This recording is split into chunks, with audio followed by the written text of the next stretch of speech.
apparently wasn't within 300 feet of the project. I share a lot line, apparently that's not close enough. I have other homeowners who have gotten letters, I didn't.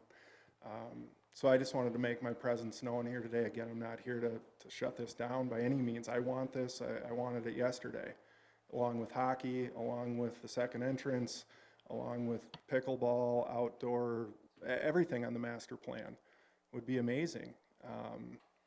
Unfortunately, here we are, so. Just a point of clarification, Chapter 1515A of the zoning ordinance has site-built single-family and multifamily dwelling standards. Those include lot orientation, pitch of the roof, Height. roofing materials, exterior must be a minimum of 2 types of materials, no exposed fastener metal siding. So there is some for residential, there is none for commercial, industrial, other type structures in the zoning code. Whether building code would dictate anything is a question for Paul. Nothing exterior. And so on this topic, we're looking at a conditional use for the use itself and the parking. They're connected, but they are 2 separate things. So whether you're comfortable issuing the use itself, and then parking is another concern. So to me, when you issue a conditional use, you get to put conditions on it, such as exterior facade, interior occupancy, parking, times of use. That's the whole idea of a conditional use, I believe. You know, Patrick and I spoke on the phone. We had a good conversation the other day. He encouraged me to come to the meeting tonight, and I guess again, this is my first time hearing about it. So, Correct me if I'm wrong. Did I misunderstand this in the packet? I thought this was only for the parking allocation, nothing else. It's the use as well. The use itself is a conditional use. you're allowing them to do this in the park. You're allowing them to put this particular structure, Okay. this particular layout. I apologize. I misunderstood, and I probably didn't catch the beginning of this. If that is the case, then yeah, I want to see more information. They're connected, but they are 2 separate things. The parking determination is not necessarily part of the conditional use, it's just how we fit it in on the, So this is 2 conditional uses. the parking is not a conditional use, it's just the zoning ordinance at the end of the off-street parking regulations. Well, it is. I mean, they're asking for a variance, right? They're saying a variance for a gravel parking lot.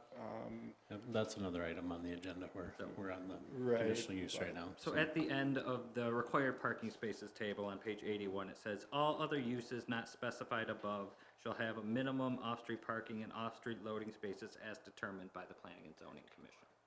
So it's not necessarily a conditional use, but they are asking for a determination. Because they feel they fall into the all other uses not specified, which if there's something you think is quite similar, it's my understanding that hockey is going to argue they're quite similar to the auditoriums, theaters, or places of public assembly being 1 space per 4 seats. But whether wellness is the same is close enough to one of those things, if it should be looked at uniquely. The 800 number comes from it being used at somewhere, one of these things where we calculate out the number, but is it private lodge or club or something similar? But There's a table that the zoning in the city of Brandon uses, and sometimes it doesn't always fit in the category, and that's why we're trying to use other. I do appreciate Brian's comments as your architect, as a building official. Sometimes you have to kind of work with zoning and the building code, try to get the right occupancy load, and then that will drive what this table is going to look like. So, and you have to work with the owner, the developer, to make sure that it all kind of meshes. So.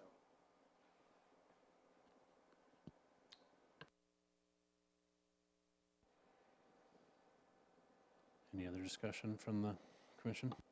So here again, please clarify when I read the conditional use application, all I see is the parking issue.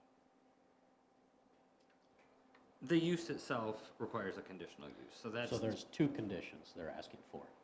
They're asking for the conditional use for the use, and they're asking, it's not necessarily a conditional use itself, but they're asking for an individualized determination on the number of parking spaces.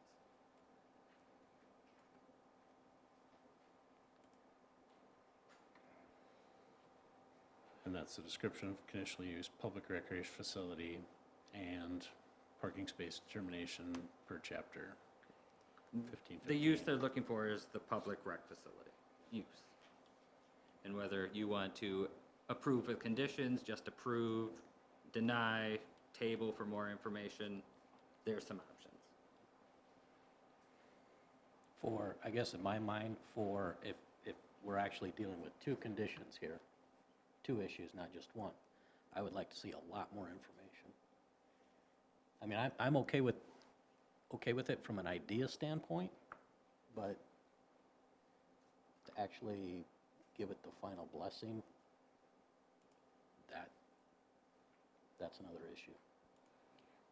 I thought my understanding from reading this application was tonight was only the parking calculation. So Can you maybe give I'm them- misunderstanding the wording Can of you how give it's them put some together. guidance? Pardon? Can you give them some guidance on what kind of information you need? Because they did give you an estimate of the space size. They do have that concept plan. What more do you need? Pardon me? What concept plan? I've seen one. That concept plan, that's on the screen. This is the There's plan no on their sizes, It's website. just squares. And I then mean, in the packet, they have a list of different uses with square footage. I already mentioned that. What are common spaces? There's 8,000 square feet of common space. I don't know what that is. Right, but you're asking for them to give you like a schedule of events that are going to happen in there, and there's no way they can do that. They could have a soccer tournament at the same time as a basketball tournament. There could be a church that comes in and wants to have a basketball tournament. You want to know if there's adults or kids or teenagers driving, they're not going to know that information. How do I give them a number of parking spots if I don't know how many people are going to be in their facility? Right. That's, I don't that's think what they you're, can- that's what I'm being tasked with.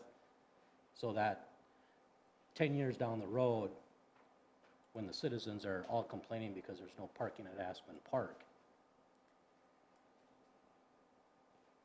that's what I'm trying to prevent, because that's what I hear now. There's no parking at Aspen Park. And yet they find a place to park.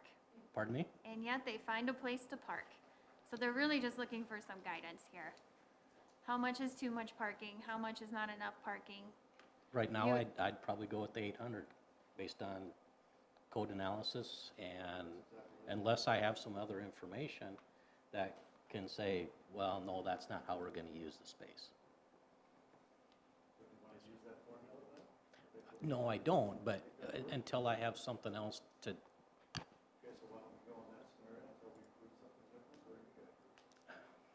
I want to work with you, but I don't want to tell you 100, and if you need 300, Well, I'm saying 800 is fine for us, that's what you want us to do for parking lots, parking spots. If that's what the city requires, we're gonna do what the city wants us to do. So if you're happy with that number, I don't think we'll be able to fit 800 parking spots in Aspen Park. well, yes, but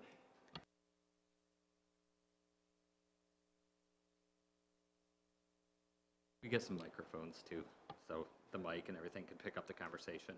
Microphones. Sorry. Mike, do you know what type of structure this is? Is it a bubble? Is it a steel building? Is it? we haven't decided yet, we have those three different options that we're looking at. Like soccer, they have to decide what kind of structure they wanna have, and then we would present that. That's our first phase. So I would like to see a exterior concept plan showing parking spaces. Be with me tomorrow, I can show you one. Right, so again, I'm new to this, I understand. have an I want to answer everybody's question. We want to do what the city wants us to do, okay?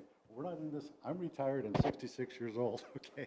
I just want, this is something that'd be great for the city, and so, you know, I'll do whatever you guys want to do, we'll just make it work, and if you give me the parameters to make it happen, then we'll do it. So this number one says dependent on the amount of land leased from the city. Right. What is the amount of land? So there's roughly 15 acres down there. There's They're asking- 15 acres. What's the land? They want all 15?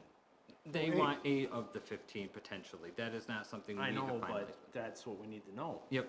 How much And are we that is giving them? something that we won't have finalized until they meet their donation threshold for us to sign a lease. Because with when I them. come in to build a house, I know the amount of land I have to build the house on, Exactly. and it can only be so big.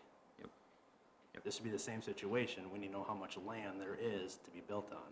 I know there's 15, I know they want 8. What's the city gonna give them? And The city will give them the 8 as long as it fits within our Aspen Park master plan. We did the Aspen Park master plan so that they know where they're located in the park and how much room is there. So there's 4 diamonds that need to go in there yet. That space is allocated to baseball, softball. And then there's a location there for soccer. They haven't decided what they're all putting into this facility. That's what they have the concept plan for. Everyone knows consultant fees cost a lot of money to put things together just to go back and forth and change it every P&Z meeting. They're just asking for some guidance. And whether the use can be used in Aspen Park or not. The actual building, that'll be approved by Park Board. The lease agreement, the MOUs, all of those go through Park Board and they go through City Council. You guys are just saying whether the use is permitted in the park and giving some guidance on parking.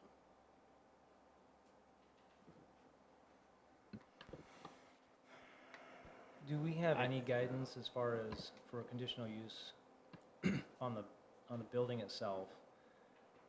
Is there any guidance, this is certainly a unique property for Brandon, that we should put on the building itself from a structural standpoint? Is there any guidance there?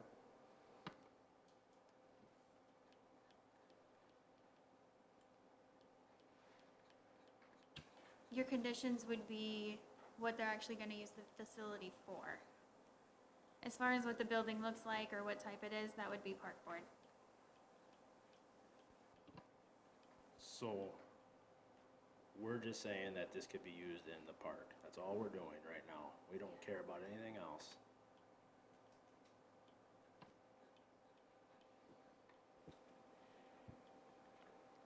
Okay, So this is gonna be adjacent to Ball Diamonds and the hockey facility.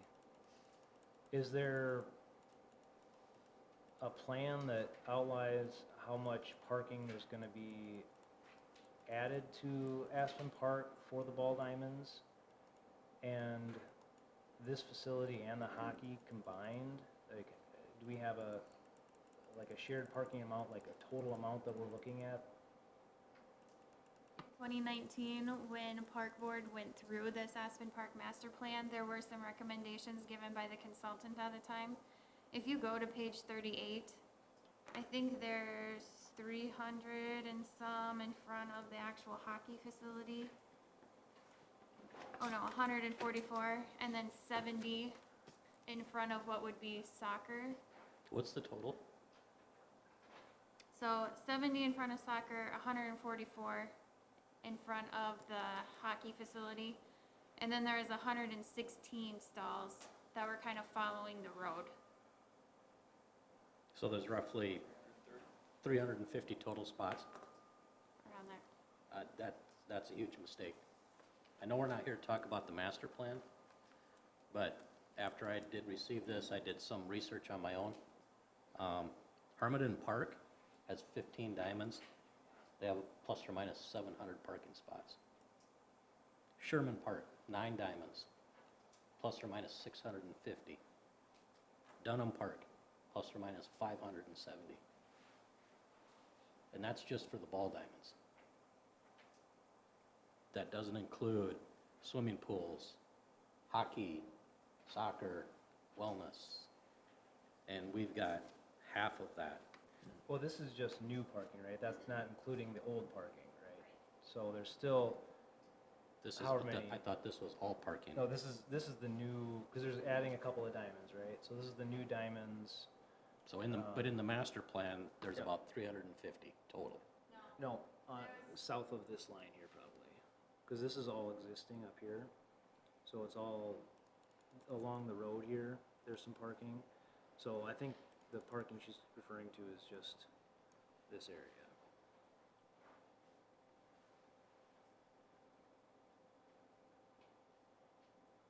So it's more like 4 diamonds,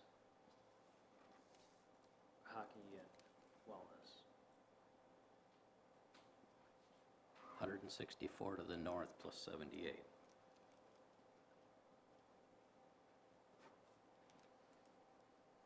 That maybe gets us close to 500, probably 450. And that's well below the other 3 parks that I mentioned, which are just ball diamonds. Do you know what they used for guidance?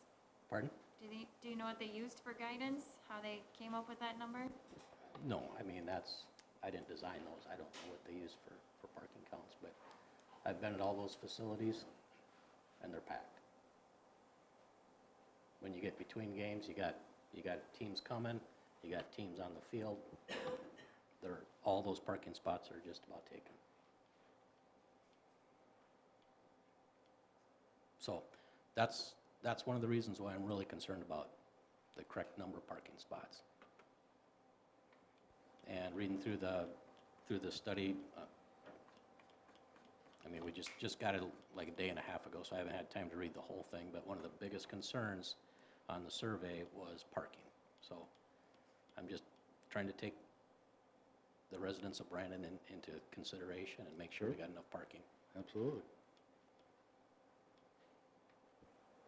So, just speaking for myself, I think I'm kind of agreeing that it would be hard for us to determine a parking amount here I mean, personally, I'd love to give you some guidance, but I think what you said earlier, in my opinion, is maybe best at the moment. You figure for the amount that from the formula. I encourage you to keep an open mind to talk about shared parking. There might be opportunities to discuss that as things solidify and progress. Sure. But I feel like if we put something forward today, it'd be pretty arbitrary, and it would be just as likely to be wrong as right, you know? Is there Do you just, obviously you have a design firm on board that you're working with. Have you discussed with them? I mean, they know exactly what they're designing for based on what you've shared with them and your intended uses. They should be able to give you a pretty good idea of maximum anticipated occupant load. Obviously, the building code's going to tell you one occupant load, but that's typically a worst case scenario. But I would think they should be able to give you a pretty good idea of what they think their maximum real occupancy would be, based on the types of functions that you're going to have going on in there. I mean, I'm sure you've had lots of meetings with them. Yep. You've gone back and forth about what you want out of the facility, what you want it to do, how you want it to be utilized. So based on those conversations, they should be able to give you a suggested occupant load. Then we can say, okay, you're going to have a maximum occupant load of, say, 500 people. Half of them are probably going to be families of 4. You know, there's one car right there, okay? It'd be pretty easy to take those kinds of numbers and size out a parking lot. Okay. But other than that, we would all have to be your design professional and do that for you. So, which with the limited information, it's hard for us. So I'm not taking this lightly, but we want to work with you, and I agree, 800 is going to be way too much. But what is the right number? I don't know without having more information. So. okay, parking aside for a moment, is there anything regarding the use itself that anyone would have? I don't know what the feeling of the commission is on the use itself. Putting the parking, if we're able to put the parking aside for a moment, is there anything else you'd need to know to consider the use itself? Because my understanding is that technically the parking doesn't need a conditional use. But, so, any commentary on that? If our scope is to determine whether or not the use is suitable for the area without looking at the design, because that's out of our scope, or the layout, because that's going to be under engineering. So we're just asking simply whether or not the use of this property fits this site. And I think it does. I certainly agree that the parking is something that needs to be further addressed. But as far as if our scope is to look at this as this use fits in this park, I think it does.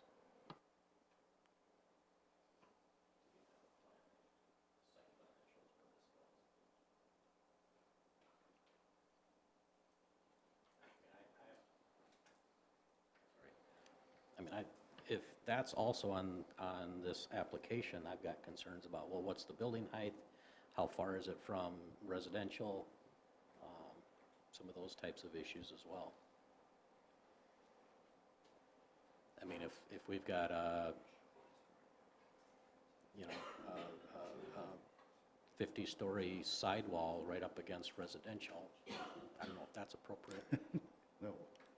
The building height and the setbacks are in Pardon? the zoning code. The building height and the setbacks are in the zoning code. Okay, So they'll still have to meet that's just those. one example.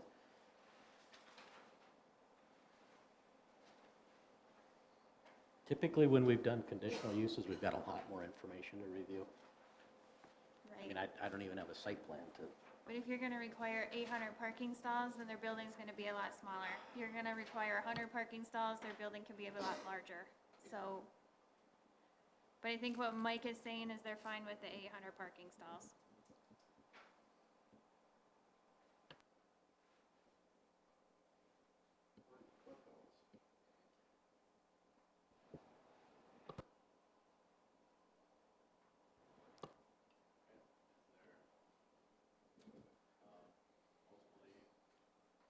Oh, sorry, I have my mic off. All right, well, ultimately, we need an action from the board on this, either a motion and approve, deny, or possibly continue. So is there anything in that direction that anybody could offer?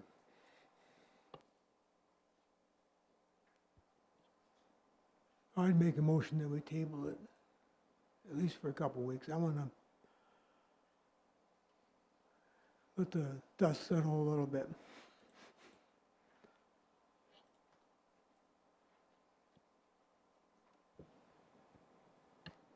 I think it's an understanding that we want this to work, but we need to have more.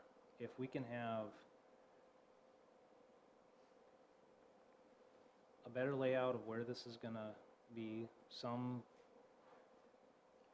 idea of how you're gonna fit parking with what you wanna do, what kind of occupancy there's gonna be, then we can have some further discussion on that. I second his motion to table it. Okay, we have a motion and a second to table the conditional use. Any further discussion?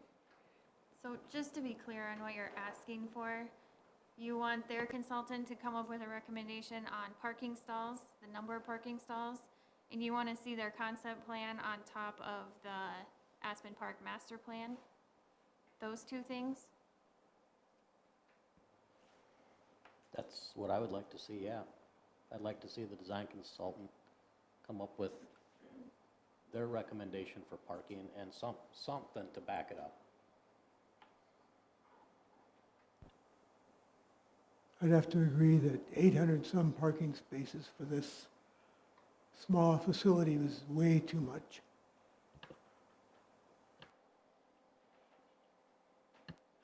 Okay, we have a motion and a second. Is there more discussion? If not, I would, and the motion is to table the conditional use. So all those in favor, say aye. Anyone opposed? All right, the motion carries.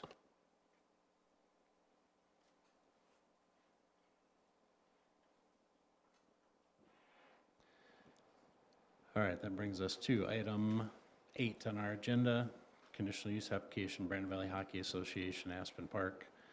Begins on page 51 of the packet today. Conditional use. Anyone from Brandon or Patrick, do you have anything to lead in? So this is a similar discussion, but about hockey's proposal. It is one conditional use permit for the use, and the parking conversation is a separate component that's not the conditional use, but it is an ask based on the language of the ordinance. And we do have reps from hockey here.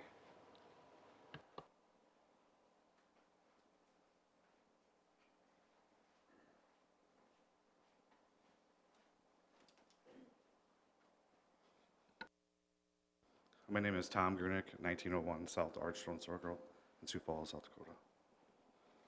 I'm here to ask for a conditional use permit to build the hockey rink down at Aspen Park in the location that we have selected, that the park department has suggested, the city has suggested, and that our architect and DRG, our master plans, have determined that's where we need to be at.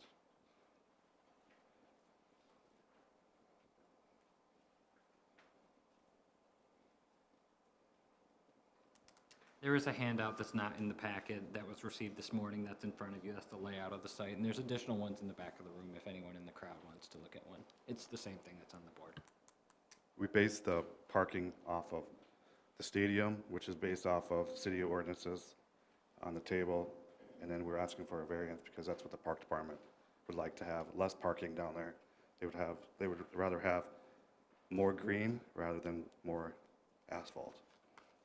So that's the only reason why we're asking for less parking, and only by 20 spots. Going from 120 down to 100, down to 100. But that's a different part of the agenda. I think the agenda now is just basically we want to ask for conditional use down at the park. So the variance, excuse me, the variance coming up is about the surfacing of the parking lot. Correct.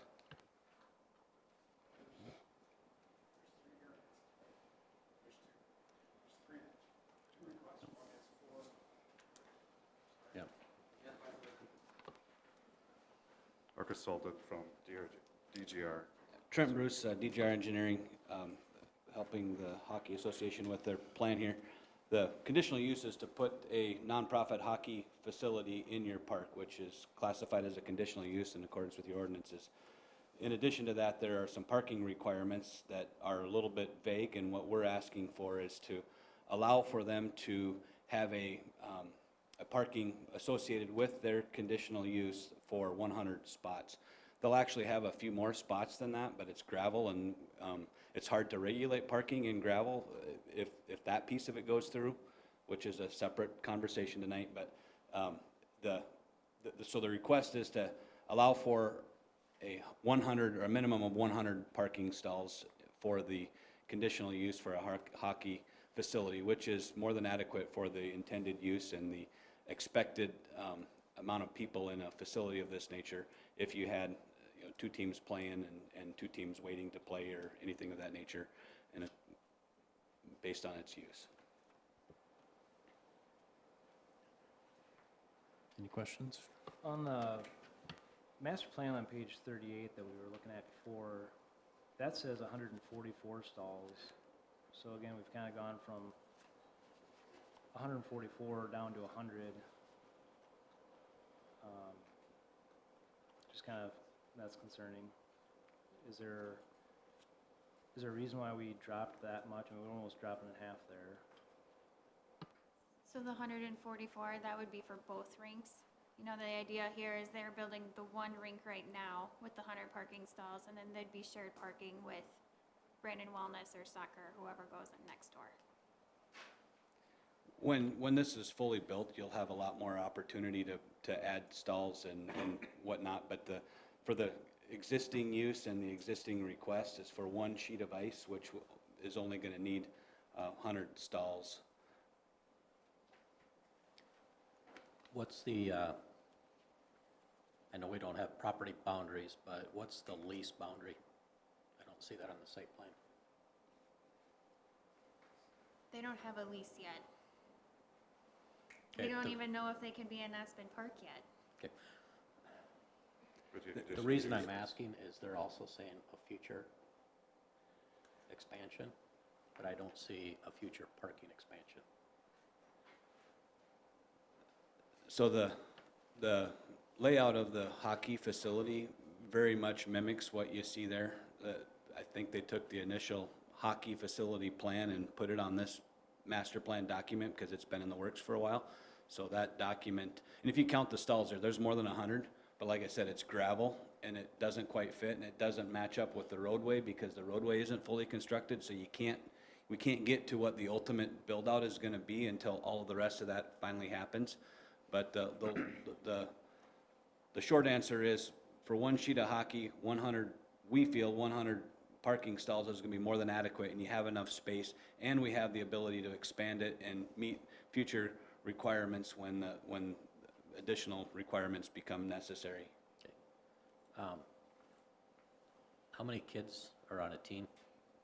Typically, Roughly 20. pardon me? Roughly 20.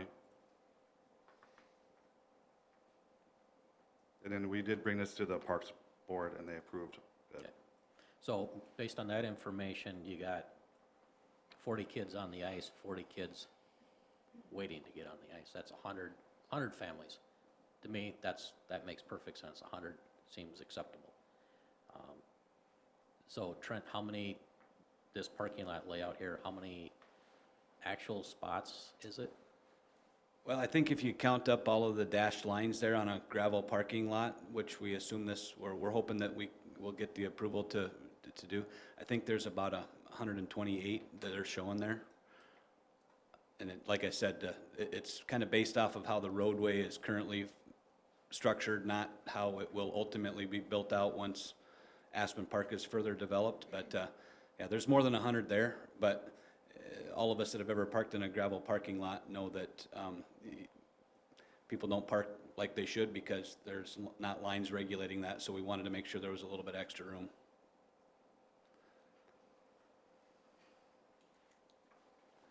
And I would add that these are 10-foot wide stalls that we show here, which is wider than what you require, but hockey families tend to carry bigger stuff and have bigger vehicles and just need a little bit more room. So we've accounted for that in our, right. So we did account for some of that, what we would consider typical use here in what we've done. But the message is that we feel that we have more than adequate space to meet the requirements of the intended use of this, should it be granted. I guess, just as a side note, obviously you're not going to build a half a hockey rink in the future, but as you're working through this, just make sure that, we've got enough site to do not only the addition, but also the additional parking. I think you said you could maybe fit 140, you said.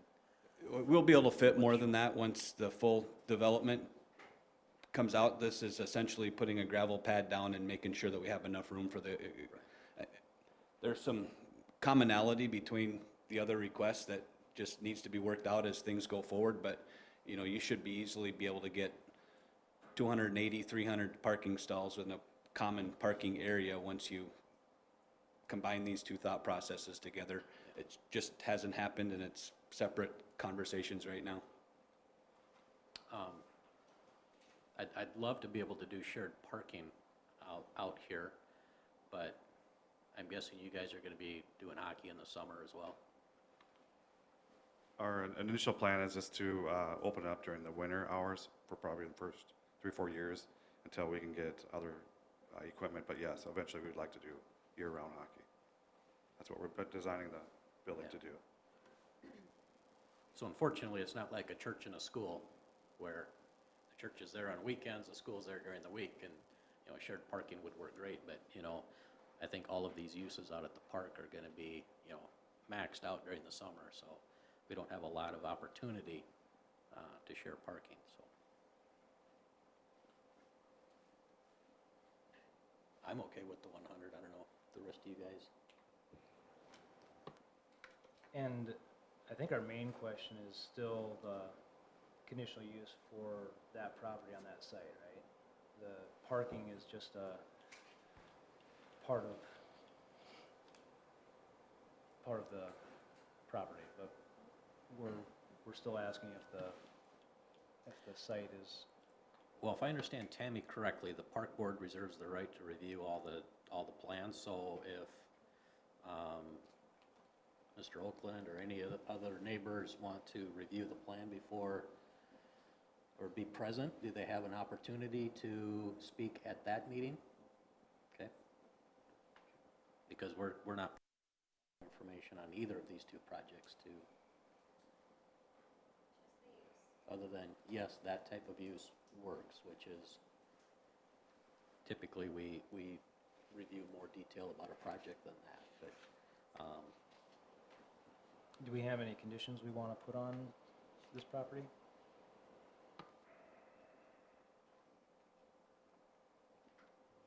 I don't see a need.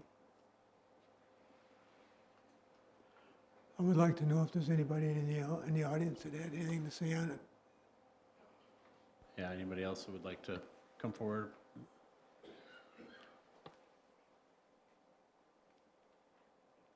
one thing I don't see in this is, a loading area. Is there a, based on your usage, will there be a required loading area? Loading for, Loading areas are required for office buildings and retail, service, and trade establishments and industrial and wholesale commercial. I'm just asking the question. yeah, we have like a bus drop-off planned in front, you know, where the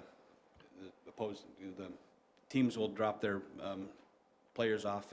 There is, you know, there's some unique requirements with the hockey facility, Zamboni, ice melt stuff, so there's some requirements that we have to achieve there, and we've got that all built into the plan, but there isn't a loading, like a truck unloading area. Like a service entrance? No service entrance. There are some service doors associated with the Zamboni and stuff in the rear side, and you can see that we've got a path and a plan to facilitate that, but, and that would also serve as your fire requirements and so on and so forth that are gonna be necessary when we go through a building, review, so. Just to make sure that we're not, you know, do we need to accommodate an 18-wheeler or a panel truck or anything like that, and deliveries and safety with this being in a park, so, okay, thank you.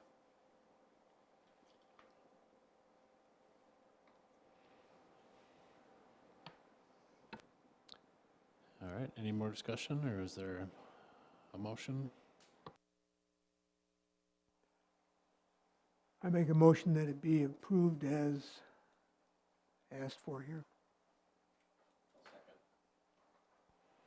Okay, we have a motion and a second to approve the conditional use. All those in favor, say aye. Aye. Anyone opposed? No, motion carries. Is there a decision on the number of parking spaces? Just so we formally have a statement of it. Yep, so as written in the application, the conditional use approved and the reduction to 100 spaces. Is that intended in your, yep, minimum? Okay.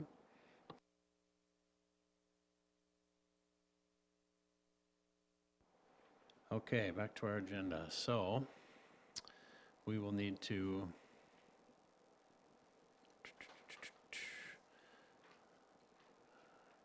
I don't know if this reads right, but we need to adjourn the Planning and Zoning Commission. Reconvene as Board of Adjustment. And reconvene as a Board of Adjustments, okay. And that, we need a motion for. Yep. So moved. Okay. Motion and a second. All those in favor, say aye. Aye. Anyone opposed? No, motion carries, okay. So call to order the Board of Adjustments, and we have a roll call and a quorum from the initial part of the meeting.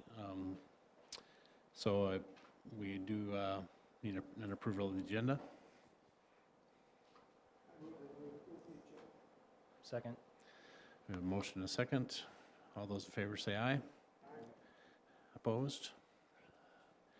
Motion carries. All right, so that brings us to item 12, which is a variance application for Brandon Wellness.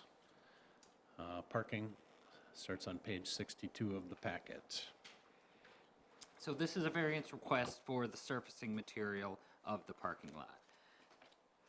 The institutional zone requires hard surface parking.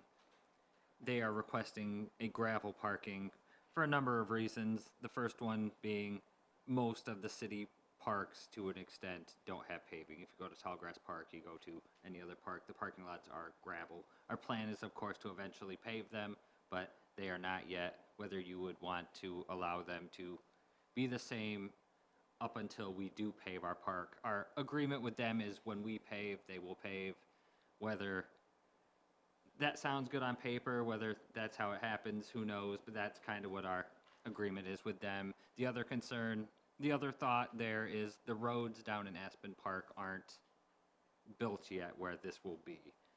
Things change, things develop differently than they're planned. If they pave it, then we have to change something. We're digging up their lot, and we're paving it again. So that's their thought. They're asking for, regardless of the number of parking spaces, they just want, when they do get approval on that, that it can be gravel, non-hard surface. Is there a reason why we don't allow gravel in institutional? We want, you can ask the members of the city council, but it's my understanding we want our parks to look nice, and churches and schools and everything else are institutional as well. Would we want a lot of our properties in town, especially along Aspen and Split Rock, are institutional properties. We have a lot of churches and schools along our main roads. Would we want a lot of those to be gravel parking lots? Would issuing a variance set a precedence, though, that other areas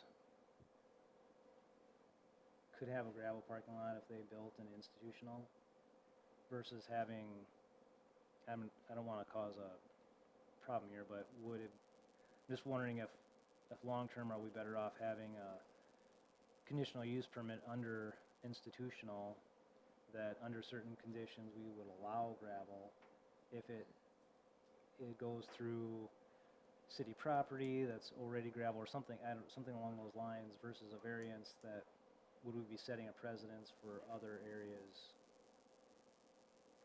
Or is that not a problem? And that's the determination for you all. Is this a sufficiently unique situation where it wouldn't set that precedent? I'm sure you'd have people argue both sides of that, and that's why we have the public hearing. Because I certainly understand the reasoning for it. I'm just wondering if the unintended consequences, are we, but if we're saying if you're going through city property that's unpaved, that's a situation that's not the same as somebody building a new structure on a paved road. Is that enough? Is that, I know you're pointing at us, I know. Yep. I think just speaking from memory, when we have discussed variances, if there's something that's, in my opinion, likely to have a chance to be approved, it does have to be pretty unique, and some specificity to the situation. And we always talk about hardship as a primary factor in variance requests, and that the hardship is, got to be solely to the particular physical condition of the property, and not self-inflicted. It's substantial and compelling force, not merely for convenience, but, to make the use almost unable to happen without the variance. But so when you discuss usually hardship and then unique factors about the property, and also there's a provision that we've discussed in the past where it's item H in the packet, where the exceptional and extraordinary circumstances that apply to the property that do not apply to other properties in the same zone. Actually, I'm sorry, that's not what I was thinking of. There's a provision here that says that The conditions would deny this property of a use that's enjoyed by other similar properties. So we've discussed that in past, so it's up to you guys, but that's what we need to look at. There are some unique things about this, of course, with the being in the park and there being other gravel parking lots in the park. But the roads in the park aren't improved around it, so I think there are some unique circumstances here, in my opinion, but I would have to agree with you on that. Everything else in there is gravel, you know, even the baseball, the big baseball diamond, but to make them have to do different than everybody else would be a problem. Who's responsible for maintaining the parking lots in the MOA? So for the city's parking lots, it would probably be Public Works. But for the associations, they would be responsible for their maintenance of their parking lot. I think the agreement for snow plowing is that, since it is in the city park, we will plow after we are done with the rest of the city. So functionally, they would be plowing their lots just because if they have stuff going on out there and we're not able to get there for 4 days, then I assume they would want to plow their own lot so they could access their building. So, But they would be maintaining their lots otherwise. I believe that's the terms of the agreement. I mean, this is kind of a unique situation. Typically, the developer's gonna put in all the infrastructure, including the streets, before the lots are developed. Unfortunately, the city is not a developer. So this is a unique situation where we're improving, I'll call it a lot, even though it's not a separate parcel.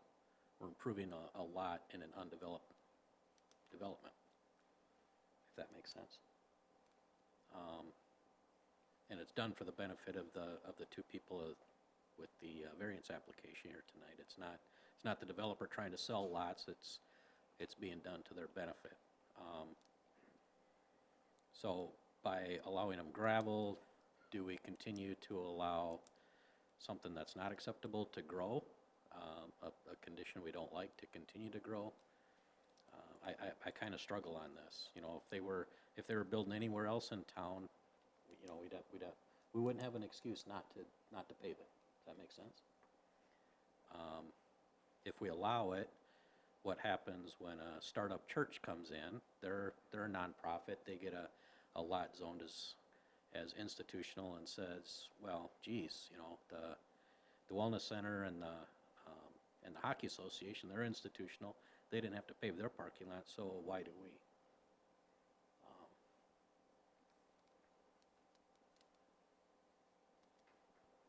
So I'm kind of torn on this one. My other concern, yes, we do have some parks that are gravel. However, I don't think they're probably utilized in the winter. Maintaining a gravel driveway, gravel parking lot in the winter is a little bit different than maintaining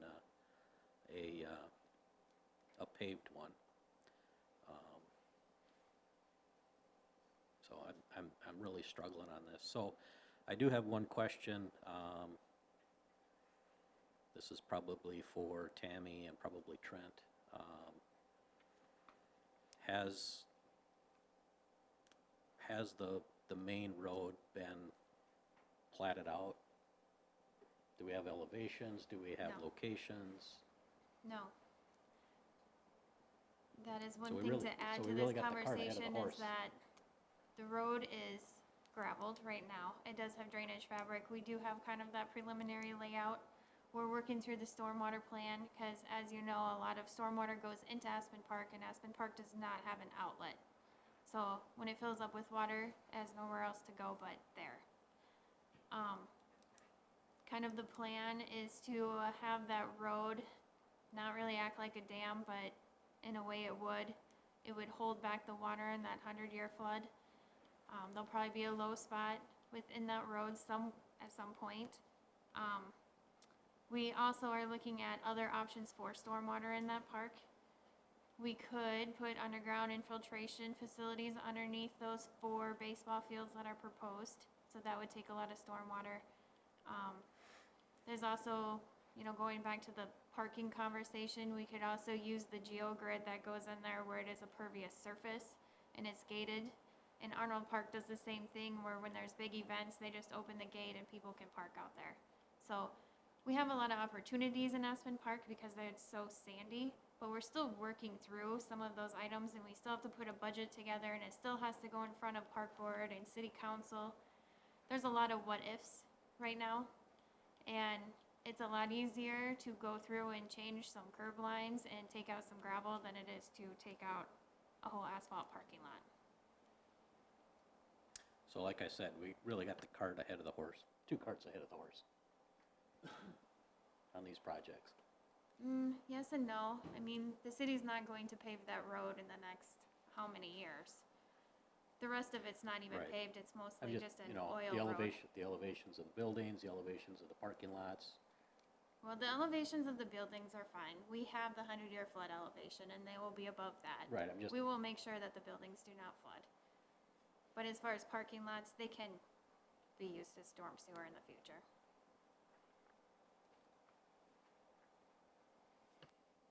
yeah, I know, I understand the buildings are out of the floodplain. That's not what I was questioning. It's just the drainage. The drainage from buildings to parking lots, the drainage from the relationship of drainage between parking lots and streets. You know, there's just lots of things that need to be coordinated. And so that's why I'm saying we've got the cart a little bit ahead of the horse on this. And that happens. And I'm okay with that. But to me, that creates a little bit of a hardship for these 2 particular projects. Because as the street is, you know, goes through its final design and what that road elevation needs to be for whatever reason, may mean that those parking lots might have to be raised or lowered. And so I guess in my mind, I think in this particular application, it does create a little bit of a hardship.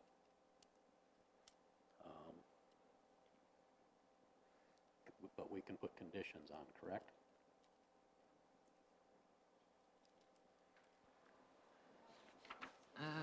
You can't on a rezone. Some cities do allow you to put conditions on a rezone or on a variance, but on it the says variance. explicitly in the ordinance you can. Ours does not, I believe. Oh, yes, G on page 128, to preserve the intent of the zoning regulations and to protect the public interest, the Board of Adjustment may attach conditions to a variance. The variance shall remain in effect so long as the property owner complies with the terms and conditions.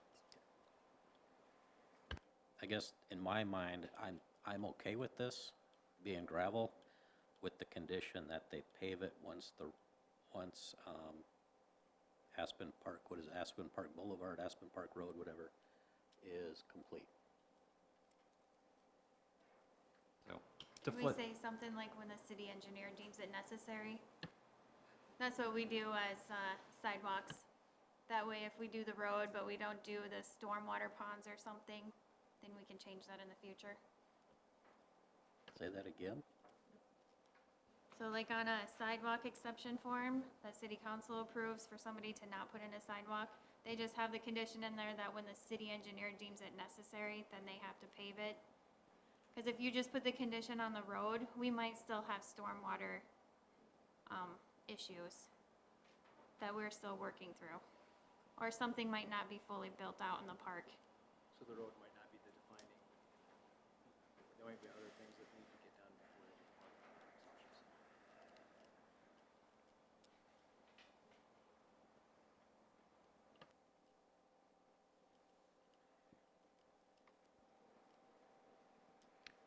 You could say when stormwater in the roadway is completed.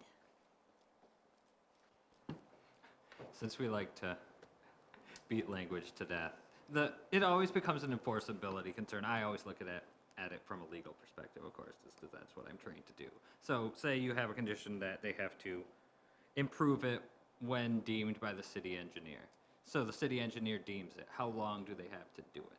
So do we need to do a when deemed by the city engineer and in the time frame given to them? Just so it's not well, the city engineer deemed it and I'm going to do it in 2 years just because, well, it doesn't say otherwise, so I'm on my clock. What kind of a time frame? 12 months, is that kind of a, That's what we do for sidewalks. We give them a year, so they can budget and get a contractor on board.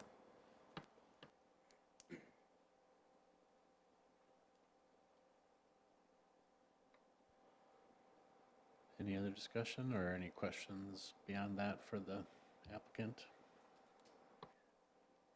We did have some members of the audience that potentially wanted to speak to this, but if they. Yeah, definitely. If people want to speak to this, please come forward. Jason Lindquist, 2204 East Byram Circle, Brandon.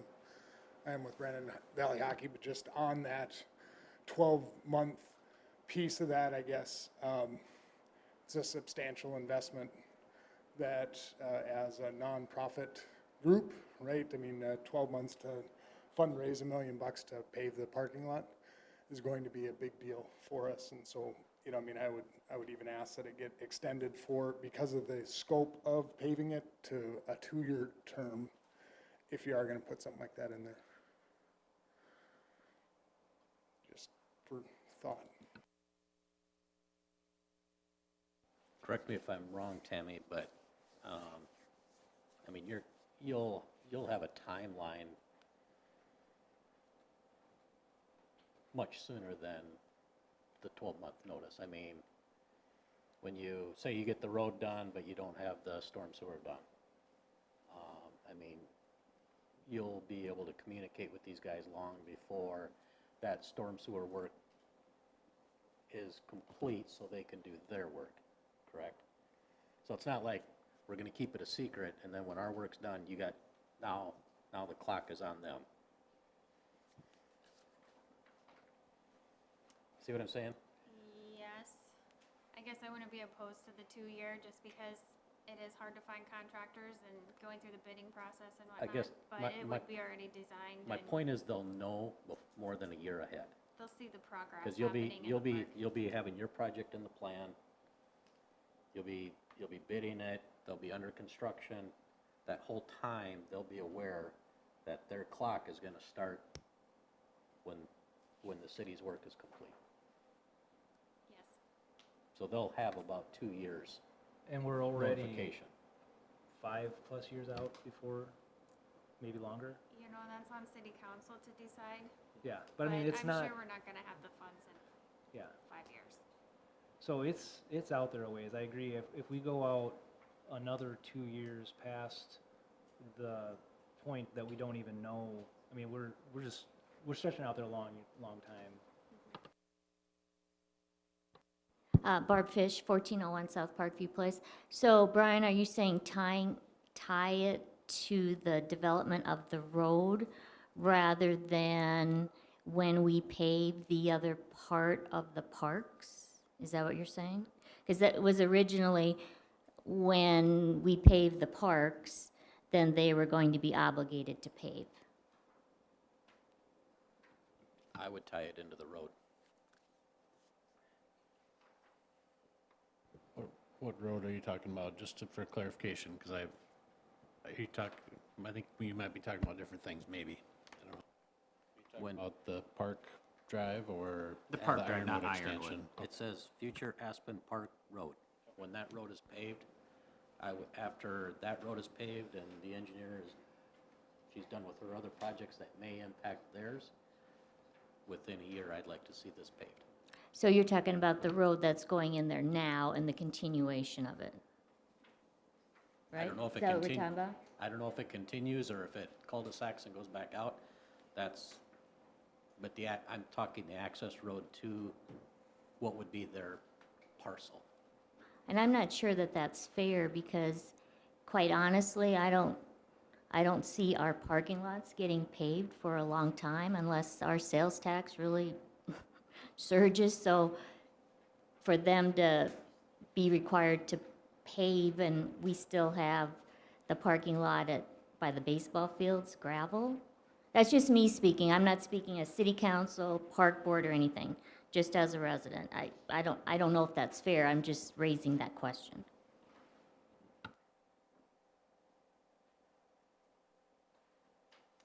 Well, I guess here again, if they were on any other parcel in the city, that would be a requirement. So now, also, these are year-round facilities where some of the other park facilities are summer use only.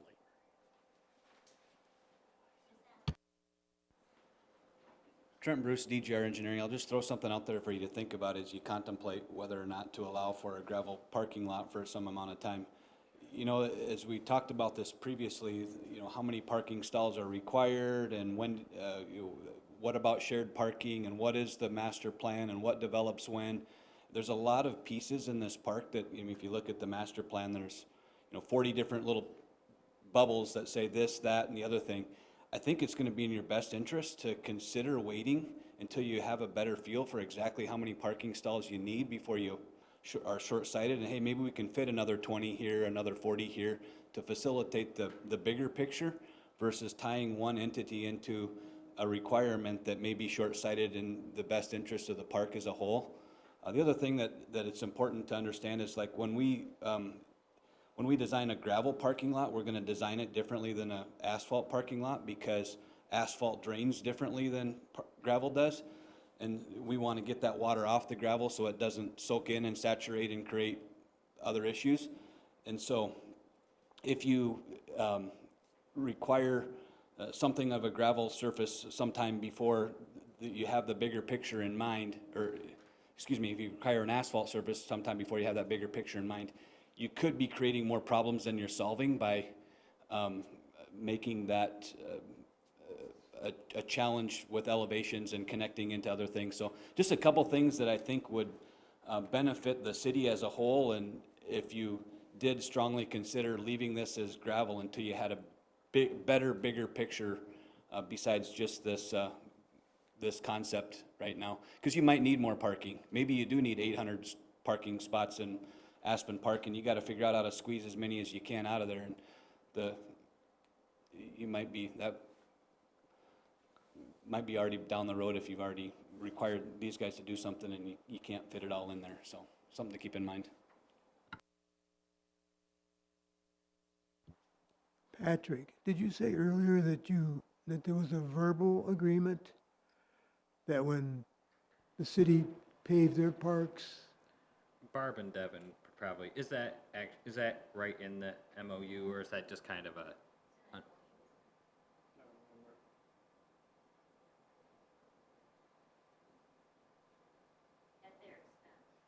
Yeah.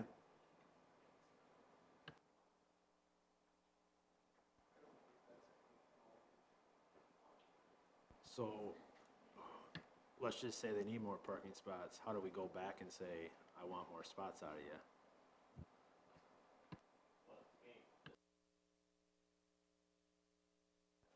They're using everything between the road and their building anyway, so we're not gonna get any more out of there.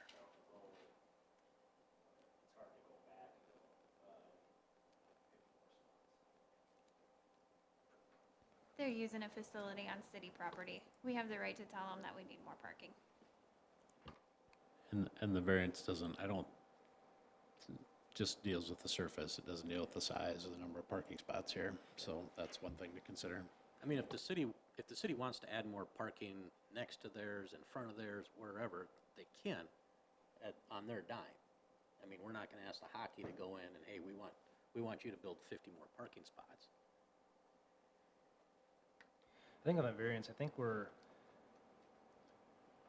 all kind of in agreement that it's not ready to pave it. There's too much that needs that's gonna change and could potentially affect it. So I think our question right now is, when do we require them to pave it? Do we require them to pave it when the city gets the road and the engineering done? Or do we require them to pave it when the city paves the rest of the park? And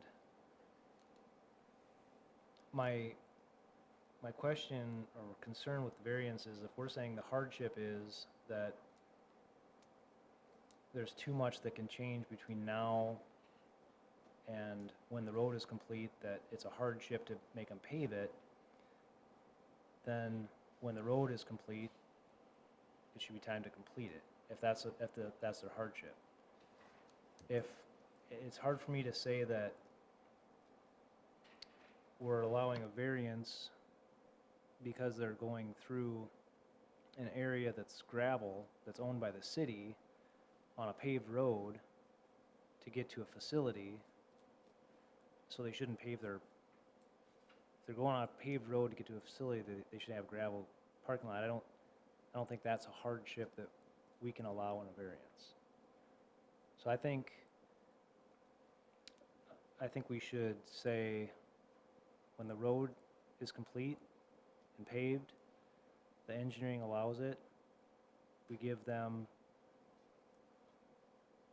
an amount of time to pave the parking lot. I think that's our question, how long?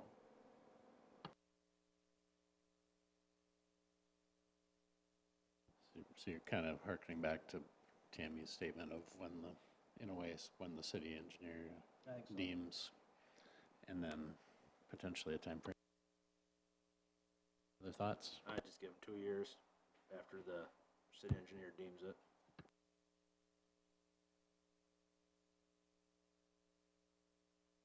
If it falls under the city engineer, what's going to be the criteria? I mean, it's basically the completion of infrastructure, right? So can we just say the road and infrastructure? Once that's complete, I think a year, because like I said, they're going to know a year ahead before the last infrastructure project is going to be completed. It's going to go into design, it's going to go into bidding, and then it's going to go into construction. That's going to take a year. So they're going to have a year notice right there, knowing that, hey, the last phase of infrastructure is going in. So they'll have that year plus another year basically they'll have 2 years.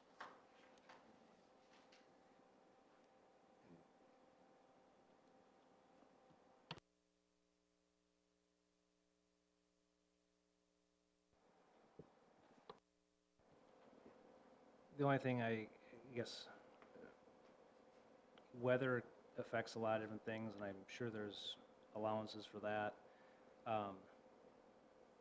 Can we say 2 construction seasons? That way, if the city gets finished late fall, then we're not requiring them to come up with all the engineering that they need to start. And so, can we do that? Is that functional, where we say 2 construction seasons? Just because I know that the city's probably going to get finished up on like the middle of December for some weird reason, and then all of a sudden they're going to be. I guess how I look at it, it's gonna get paved eventually. So, I mean, 1 year, 2 years, it's gonna be paved. Yeah, give them 2 years. That way they can design based on as-built and not based on the city's design drawings. Right, Trent? Okay. Get a better product. All right, let's look at this, because with the variance, we have a little different protocol, so we gotta look at this form a little bit that we have to complete to do that. So this is in the packet, it's on page 63. So some of these are just procedural. Number 1, a completed application was filed June 23rd, 2023. The application, this number 2, application is not duplicative of an application filed in the last 6 months. That's a no, but that's what we need. So I don't think there has been one. Number 3, the board received a completed recommendation from an authorized official.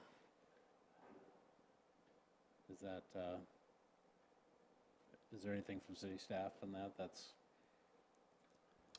There was not. It's not So even a requirement, it's just a yes or no, I think. Yep. So, okay, The recommendation was there was no stated recommendation. yeah. Number 4 is about the notice, and we complied with the notice requirements for this. And number 5 is about the meeting tonight, and we have that recorded at what time we called to order, so. Paul's working through the people present and the people providing testimony. Okay, So, okay. All right, so yeah, checklist. 6 and 7 are people that are presenting, so. Where does the nitty-gritty start here? Deferring, so 8, so you're moving to 9. So we're moving to 9. Number 9 is where, okay. And so for reference purposes, the members of the Board of Adjustment are the 6 members of the Board of Adjustment, even though you have a list of being absent. Okay. Her being a person still counts for the number. Okay, so we need, either way, we need 2/3, we need 4 of 6 members to, okay. All right. And so under number 9A, the request relates to a deviation from the strict applications of the parking requirements. 9B, the request is contrary to the public interest. That'd be up to the board to decide if it's contrary to the country. For sake of just the form, let's say no. An unnecessary hardship refers solely to the particular physical condition of the property. We discussed that a little bit, and we would need to document an unnecessary hardship. I think the hardship is that due to the changing infrastructure that the city is gonna require with the road there, it would cause a hardship with putting in a parking lot that would be affected by those changes.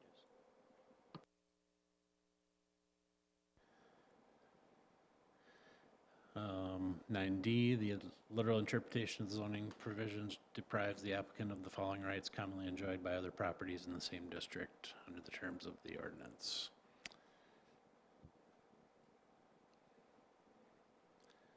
So I don't know if we'd want to include that. There are,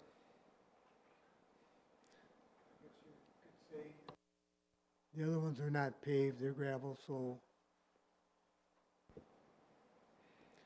okay, so specifically in Aspen Park, Right. there's other uses that are none not of them paved are. parking.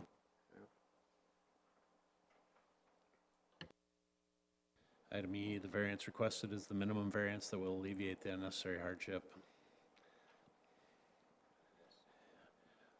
We'll say yes if this is approved, that would be inherent. Granting of the variance complies with the general purpose and intent of the zoning ordinance and will not be offensive to adjacent areas or to the public welfare, yes or no?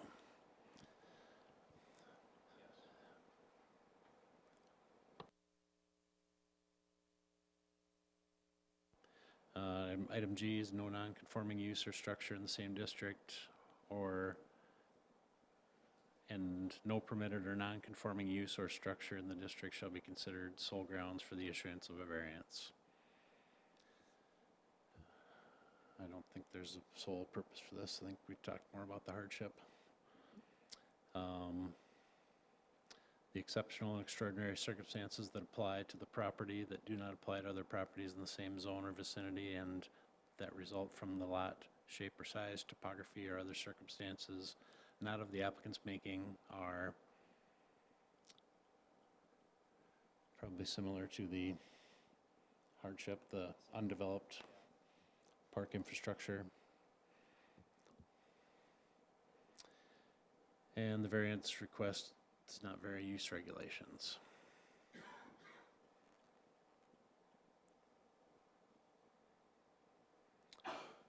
Seems like it does not. So if we have all that, then that would be the basis for if anyone has a motion or on this variance application. A motion to approve with the 2-year, with the, once the infrastructure, stipulation when the infrastructure is in place to be paved. So before we vote, I think we talked about hockey, right? But the wellness one is first on the agenda. So I think we got the second one before we got the first one. So I guess can we do both of them at the same time? Well, public hearing. Or is the rest of the board okay with the same parameters, the same discussion? I'm thinking since it's 2 items on the agenda, we would need to do them separately, but I Okay. think we could duplicate it. Okay, then I just want to make sure that if we're going to do it that way, that we do the wellness first. I know we talked about hockey, but wellness is on the agenda first. Well, I think we were talking about wellness. I think there was a representative from the hockey, but I think we were talking about wellness. So this is the wellness one. The issue with moving around the agenda is you've already approved the agenda, and we'd have to fill out the application for each of them. If you wanted to do this one and then immediately go into the parking one for hockey, we would probably need a motion to amend the agenda and move the numbers around. Okay, I just want to make sure that we're voting on wellness, Correct. not hockey, because we talked about hockey. And just speak for myself, I was thinking wellness through this. We did have somebody from the Hockey Association also speak during this, but I was thinking of wellness through this, my own opinion, so. I Have second. a motion, and we have a second to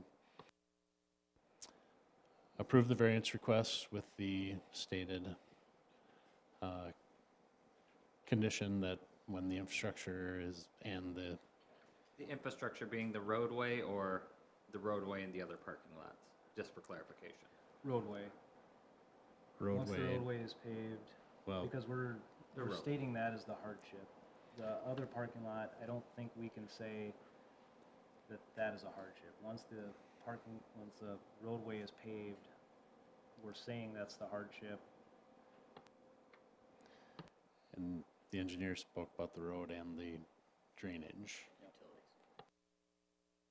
So that's up to Rob, that's his motion, so The utilities. you agree with that, okay. So with that, we have a motion and a second. Any further discussion? All right, all those in favor say aye. Aye. Opposed? The variance, the motion is carried.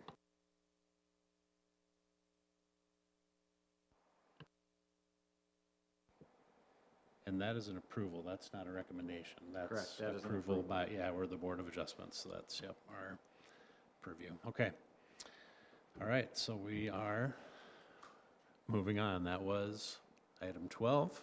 We now have item 13, variance application, Brandon Wellness signage on page 73 of the application is, or of the packet is where this starts.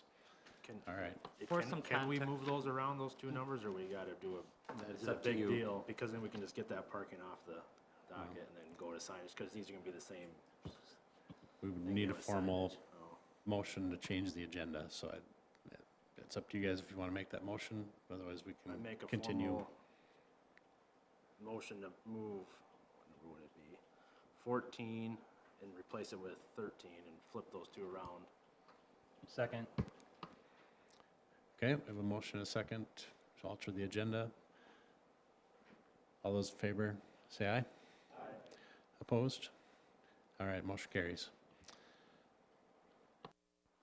Okay, so let me restate then. We are still on item 13, but the item 13 is now, no, we're still on 13, but 13 is now variance application, Brandon Valley Hockey Association parking, which is on page 88 of the packet.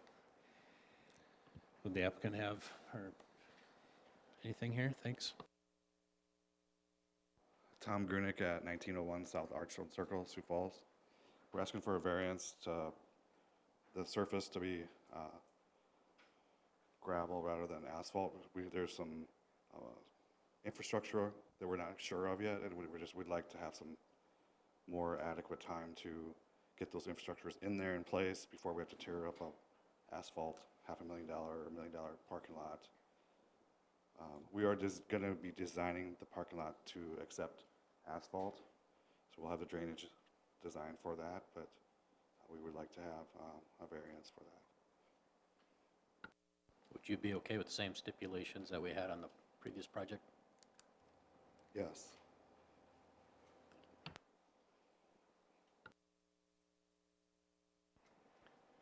Any other I'd like to questions? make the motion, if that's allowed.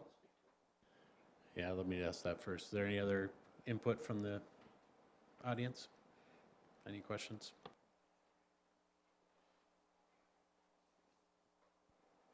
Okay, I don't see anybody approaching. Okay, then I'll make the motion that we make the same stipulations for them as we did with the wellness center as far as the 2-year stipulation after the infrastructure's in, the Yep. road. Okay, we have a motion and a second. All those in favor say aye. Aye. Aye. Opposed?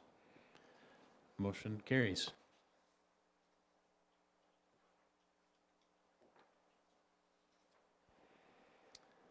All right, next item on our agenda is the new item 14, which is going to be variance application, Brandon Wellness signage for Aspen Park. And it's on page 73 of the packet. So, Can we flip these two around since we have representatives from the Hockey Association here?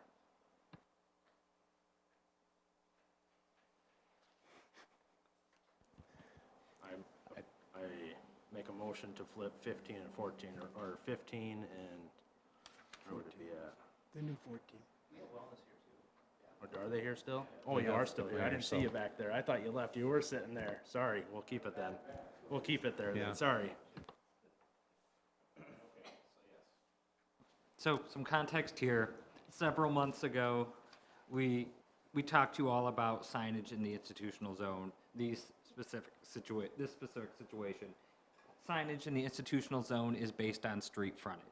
The Aspen Park Road going through Aspen Park is not a dedicated public street, so the street frontage in Aspen Park is the little lip on the corner with the sign and the drive into the park. So if your signage is based on that amount of street frontage, the whole park is allowed very little signage. So we talked about it at this board, whether you wanted to set a different standard for Aspen Park or parks and churches and how you wanted to do that, and you all came back with, we think it's a unique enough situation that it should be handled by a variance. So that's why it's in front of you as a variance. So hopefully they will present to you a good idea of what kind of signage they need and allow you to make a determination based on their need, with the understanding that possibly if they get donations, maybe one of their donors would want some kind of advertising. Do they need entrance and exit signs, where, that kind of thing. So they're here to ask for an individualized determination of signage, just because the signage allotted for Aspen Park is very minimal. And the question was asked, can the future Ironwood Drive be considered for frontage purposes and making a determination? The answer is no. Ironwood is hypothetical. Until it actually exists, it's not a basis for making a determination. Do like direction signs like enter and exit, do those count against your signage typically? It depends on what they are. So there's an exception for signage put up by, let's see here. Generally enter and. If it's put up by a governmental organization, it's generally exempt, but it gets complicated when you have advertising and other signs on a directional sign.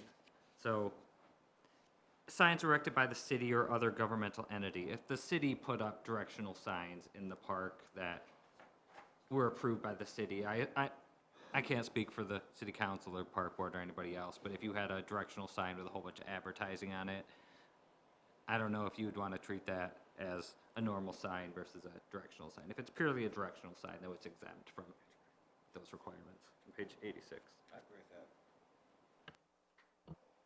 So will, as part of the MOA, will there be like a imaginary property line for each of these two properties? When the leases are signed, there'll be some kind of description, whether it's they have to go out and get a means and bounds description, because it is one, Aspen Park is one plat, or if it's just going to be depicted by exhibit, they will have a defined area. So they'll have some type of a defined area, whether it's verbal, whether it's graphic, whatever. Yep. It's probably gonna go up to the street. It'll likely include, It'll surround their parking lot in their building. It'll surround their, yeah, and it'll go up to the street. So, Most likely. would it make sense to apply our signage based on that imaginary property If, and assume Aspen Park Road is a public right-of-way? Now, the only concern I have here is how do we define that? Because I agree with you, I like where you're going, but if they have shared parking up to the street, that could be a little bit obscure or something, I don't know what word you want to use. If there's some way we could measure more the frontage of the building, like, does that make sense? Because if the street curves and we have this shared parking area, what are we gonna define versus if we have, and maybe we can ask that while they're drawing this up for the lease, if they are gonna do shared parking, maybe that can be set up more like an HOA and the buildings can be set up in individual leases. I don't know if that's what you're thinking or not, So- but that way we could have a defined area, and then you're saying, with that defined area, how we come up with, we use our standard. Is that what you're looking at? so, the shared parking ordinance works, there's cooperative and there's shared. Whichever one is the separate parcel, it's confusing because it's a similar term, but I think it's the shared one. They each own their own individual parking lot. The shared is a calculation that allows them to reduce the numbers based on their proximity to each other. It wouldn't be a co-ownership of a parking lot. And then just to note, Aspen Park Road will not be dedicated right away, and it's not gonna be a No, mutual I access understand that. easement either. I'm just saying, And so, if we treat it like it was, I'm not saying it is, I'm just saying, so that way we have something to go by, so. we're Trent, just not gonna know those numbers or, Pardon? we're not gonna know those links before they put up their building though. And I think each has a general idea of how much signage they need, and I'm sure they could tell you kind of an estimate of what they're probably looking for. Trent, approximately, hockey side, approximately, how much frontage is there along that? Is that 150 feet? With the total site for the hockey with 2 sheets or future development of that area, it measures about 650 feet across, so the frontage up there, I mean, you got 22 some, it's a, excuse me, I was measuring the other way, going back to my, it's about 500 feet across, so, yeah, it's a big stretch. It's much more than 150, and it is kind of diagonal the way it kind of sits in there, but I don't know that there's any specific or direct way to ultimately get to this is an exact number that you're gonna have for frontage or whatever, even by way of a lease. I mean, I'm guessing there will be a meets and bounds description that you could scratch a line across there and say, well, at the roadway, you're 280 feet or something, but, it's going to be pretty gray. So here's where I'm coming at. If Aspen was a public right-of-way, and this is institutional, and if this was on a separately platted lot, our ordinance allows a wall, roof, or projecting sign with a cumulative area does not exceed 3 square feet per foot of lineal street frontage. So if we're over 200 linear feet, well, and that with a maximum of 200 square feet. So if we're over 200 feet of frontage, we're easily going to get to our maximum allowable of 200 square feet. So in my mind, I'd say we allow them up to 200 square feet of signage. I think they were asking for building mounted signage, not freestanding, correct? It's wellness's application, so Yeah, they can, we're on the they can wellness tell you what they're application, looking so for. if you have any information on what you would be looking at.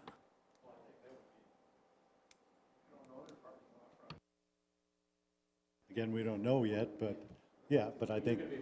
Yeah, absolutely, yeah, so, and basically our signs would be Brandon Wellness on the front, and we'll have 2 signs to go in and out, so that's, Basically, that would allow you the same amount of signage as if you were in any other part of the town. yep, I think that's fine, be great. That's just one idea. I'm open to other approaches. I don't have a problem with that at all. I think you have to treat it as the imaginary lines.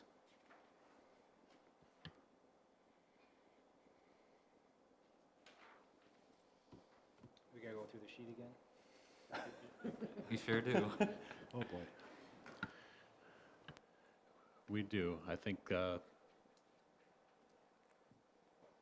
key thing is getting down to, because we've got a record of anybody who presented for testimony. Just to speed it up, the hardship is they have to identify their building, so the public knows where they're going. Yeah. Right? Yeah. So I mean, that's pretty self-explanatory that they have to, And the lack of street frontage, which is a unique circumstance, so. yeah, because if we use street frontage, what is Aspen's frontage out on Aspen Boulevard? It's nil. And that has to go for the whole property. Yeah, and that has to be shared through the whole property, so.